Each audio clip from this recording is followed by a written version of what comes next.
श्री स्वामी समर्थ. मी घेतले आहेत गाजर, अर्धा किलो गाजर आहेत. गाजर धुवून घेतलेलं आहे, किसून घेते. गाजर किसून घेतलेले आहेत. तर आता ह्याचे तुकडे करूया बारीक बारीक असे छान असे कट करून घेतले आहेत. आता मिक्सरच्या मोठ्या जारमध्ये आपण ह्याला वाटून घेऊया बारीक.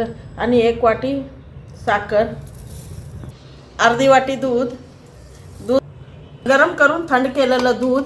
आता ह्याला चांगली अशी महीन पेस्ट तयार करूया. ह्याची छान स्मूथ असं पेस्ट आपली तयार झालेली आहे. आता ह्याला आपण कढईमध्ये तूप घेतलेलं आहे.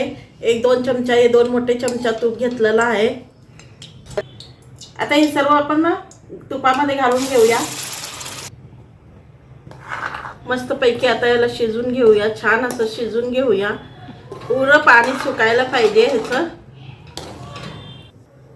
अर्धी वाटी, अर्धा किलो गाजरला अर्धी वाटी रवा घालून घ्यायचा आहे. अर्धी वाटी रवा घालून घेतलंय. अर्धी वाटी दूध पावडर, मिल्क पावडर अर्धी वाटी. दूध पावडरमुळे आपल्या गुलाबजामुन म्हणता या रसमलाई म्हणता त्याला चव खव्याची यावं म्हणून अर्धी वाटी दूध पावडर घातलेली आहे. हे मिश्रण घट्ट होईपर्यंत आपण ह्याला असं छान असं हलवतच घट्ट करून घ्यायचं आहे मिश्रणाला.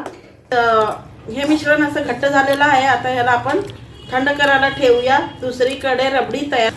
हे थंड होतंय तोपर्यंत आपण रबडी तयार करूया. दूध घेऊया, अर्धा लिटर दूध घेतलेलं आहे. दुधाला छान उकळी आणूया, म्हणजे दूध चांगलं रबडीसारखं शिजून घेऊया आपण ह्याला. अर्धा लिटर दूध घेतलेलं आहे. दूध उकळायला आलंय, त्याच्यामध्येच घालूया साखर थोडी कम घालूया. 2-3 चमचा दूध पावडर, 2-3 चमचा दूध पावडर घालून घेतलंय. आता याला छान असं हलवून ढवळत राहूया, म्हणजे आपलं दूध घट्ट होईल. म्हणजे रबडी म्हणल्यावर दूध पूर्ण आटवायला पाहिजे ना.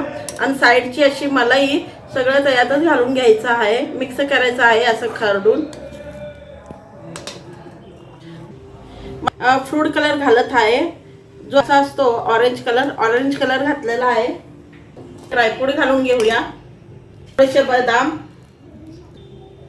पिस्ता, छान असं ड्रायफ्रूट घालून ह्याला छान असं अजून घट्ट करूया. दूध घट्ट होईपर्यंत आपण ह्याला छान शिजवायचं आहे.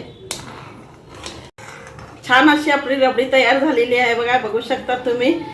तर चला तर मग आता गॅस बंद करूया. थंड होत आहे तोपर्यंत आपण गुलाबजामुनचे गोळे तयार करून घेऊया. आता हे थंड झालेले आहे. ह्याचे छोटे छोटे असे गोळे तयार करूया आपण. असे छान असे गोळे आपण गुलाबजामुनचे गोळे कसं करतो तसे सगळे गोळे करून घ्यायचे. असं शायनिंग यायला पाहिजे, असं छान बघा वाटतोय ना गुलाबजामुन. छान असं फ्लिशिंग यावं म्हणून असं छान असं गोळून घ्यायचं छान. तर आता मी पुरे गोळे तयार करून घेते. चला तर मग बघूया. आपले गोळे तयार आहेत.